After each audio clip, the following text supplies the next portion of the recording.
over 100 battles and 0 losses. For 30 years, from the fields of Uhud to the canyons of Yarmouk and the plains of Ajnadain, this warrior walked onto the deadliest battlefields in history and never lose a single clash. The man we are uncovering is Khalid ibn al-Walid, known to history as the Sword of Allah, simply one of the strategic backbones of Islam's rapid expansion. In today's video, we will explore the complete life of Khalid ibn al-Walid. We will go back to the very beginning, his birth, the family he came from, and his upbringing in the harsh deserts of Arabia. We will witness his journey into Islam, the pivotal year he changed sides, and a deep tactical breakdown of the most famous battles he ever fought, leading all the way to his final days. This is a comprehensive look at a hero of the Muslim world whose name is etched in golden history and recognized globally as the most skilled warrior ever recorded. You're watching the History Archive channel. Welcome to today's episode.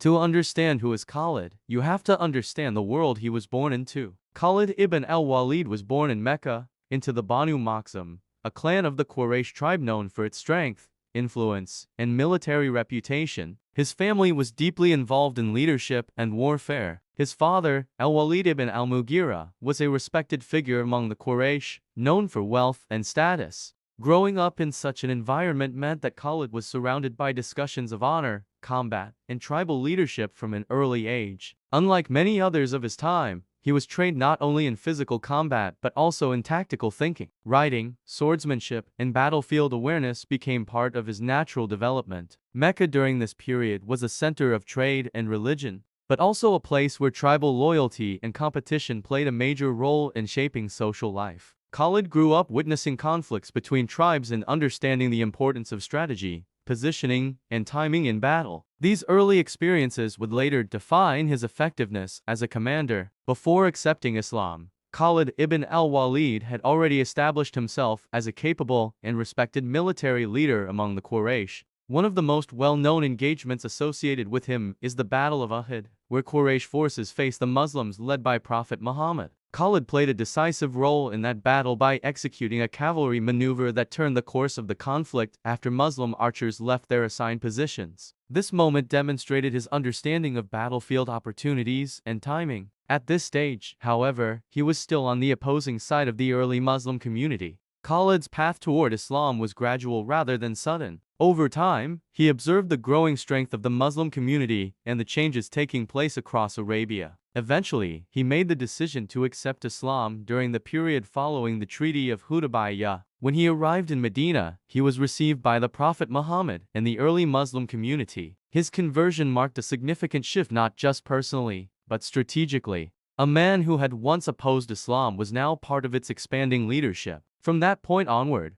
Khalid ibn al-Walid became committed to serving the Muslim community with the same skill and intensity he had previously applied elsewhere. After accepting Islam, Khalid quickly became one of the most prominent military commanders under the leadership of the early caliphs, including Abu Bakr. He was given command in several major campaigns during the Ridda Wars, which were fought to maintain unity across the Arabian Peninsula after the death of the Prophet Muhammad, peace be upon him. During these campaigns, Khalid ibn al-Walid was tasked with confronting tribes that had withdrawn from the central authority. His leadership was marked by rapid movement, decisive engagement, and the ability to adapt to changing battlefield conditions. He successfully led multiple campaigns that helped restore stability and unity. Khalid later played a major role in campaigns against the Byzantine Empire and Sasanian territories. In Iraq, he participated in operations that weakened Persian control in the region. In Syria, he was involved in several key movements that contributed to the expansion of Muslim influence into Byzantine-controlled lands. His ability to coordinate mobile forces and execute swift maneuvers made him particularly effective in desert warfare.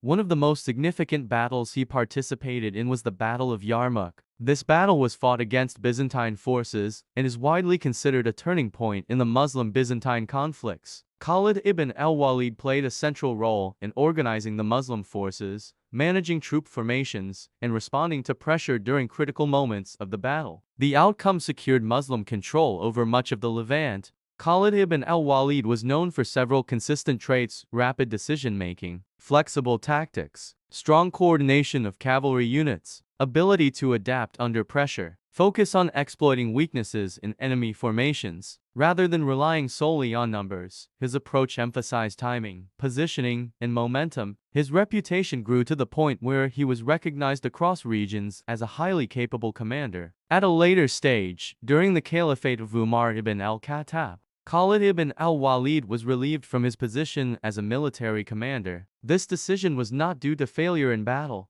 but rather part of a broader administrative and leadership policy. Despite this change, Khalid remained committed to the Muslim community and continued to serve in different capacities. Finally, Khalid ibn al-Walid passed away in Homs in present-day Syria. His death is often noted for a remarkable detail. Despite participating in numerous battles, he reportedly died in bed rather than on the battlefield. He is remembered as one of the most successful military commanders in early Islamic history. His legacy is not only tied to victories, but also to his transformation, discipline, and dedication. The life of Khalid ibn al-Walid is often studied for his battlefield achievements, but his story is more than a record of military success. It is a story of change. A man raised in a warrior tradition, a commander who once stood on the opposing side, and later, a leader who dedicated his skills to a cause he ultimately embraced. His journey raises important reflections. How does experience shape leadership? Can a person's direction in life completely change? And what defines greatness, skill alone, or the purpose behind how that skill is used? History remembers Khalid ibn al-Walid not just as a commander, but as a figure whose life demonstrates how transformation and conviction can redefine a person's legacy. And perhaps the final question remains: what truly makes a leader timeless? Victories on the battlefield, or the ability to adapt, change, and commit to a greater purpose? If you have a thoughtful answer, we would like to know what your answer is. So leave your comment, and you if enjoy history videos like the video, subscribe to the channel,